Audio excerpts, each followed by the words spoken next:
Bonjour, je suis votre assistante sociale digitale. Mon rôle est de vous informer sur vos droits et vous orienter vers les organismes compétents pour vous accompagner et vous aider.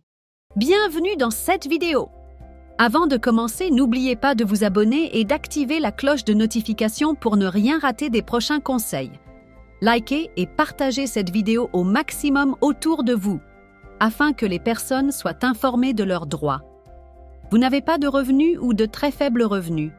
Vous avez fait valoir l'ensemble de vos droits, chômage, allocation adulte handicapé, retraite. Vous pouvez alors faire une demande de RSA.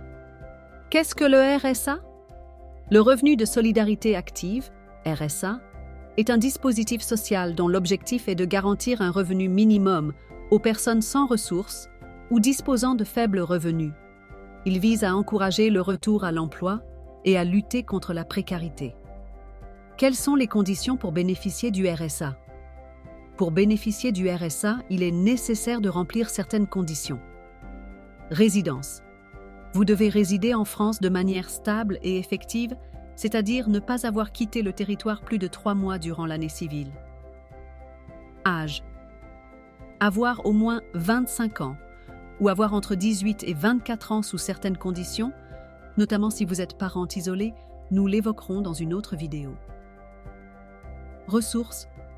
Vos ressources doivent être inférieures à un certain plafond, qui varie en fonction de la composition de votre foyer. Nationalité. Être de nationalité française ou posséder un titre de séjour depuis au moins 5 ans consécutifs. Cette condition ne concerne pas les ressortissants algériens. Ou bénéficier d'une carte de résident, avoir le statut de réfugié, être reconnu apatride ou être bénéficiaire de la protection subsidiaire. Si vous avez un enfant de 3 ans et un titre de séjour depuis de 5 ans, vous pouvez également bénéficier du RSA jusqu'aux 3 ans de l'enfant. Quel est son montant? Le montant varie en fonction de votre composition familiale et de vos ressources que vous déclarerez chaque trimestre auprès de la CAF. À noter que depuis mars 2025, vos déclarations seront déjà remplies. Pensez donc à les vérifier avant de les valider.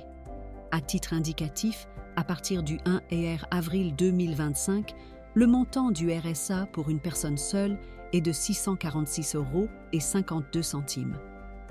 Pour être certain du montant que vous allez percevoir, le mieux est donc de faire la demande.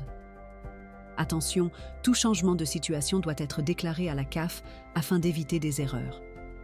Comment faire la demande de RSA? En ligne, sur le site caf.fr, sur place, à la CAF ou selon les départements auprès du Centre communal d'action sociale ou une association habilitée, les Maisons France services proches de chez vous peuvent également vous aider pour une demande en ligne. Sachez que depuis janvier 2025, les bénéficiaires du RSA sont inscrits automatiquement à France Travail. Vous n'avez donc aucune démarche à faire. Vous serez invité à signer un contrat d'engagement précisant vos objectifs d'insertion sociale et professionnelle. Pour en savoir plus, n'hésitez pas à vous rendre sur le site de la CAF, caf.fr. Dans une prochaine vidéo, nous aborderons la prime d'activité. N'hésitez pas à vous abonner et à partager cette vidéo pour aider le maximum de personnes à connaître leurs droits.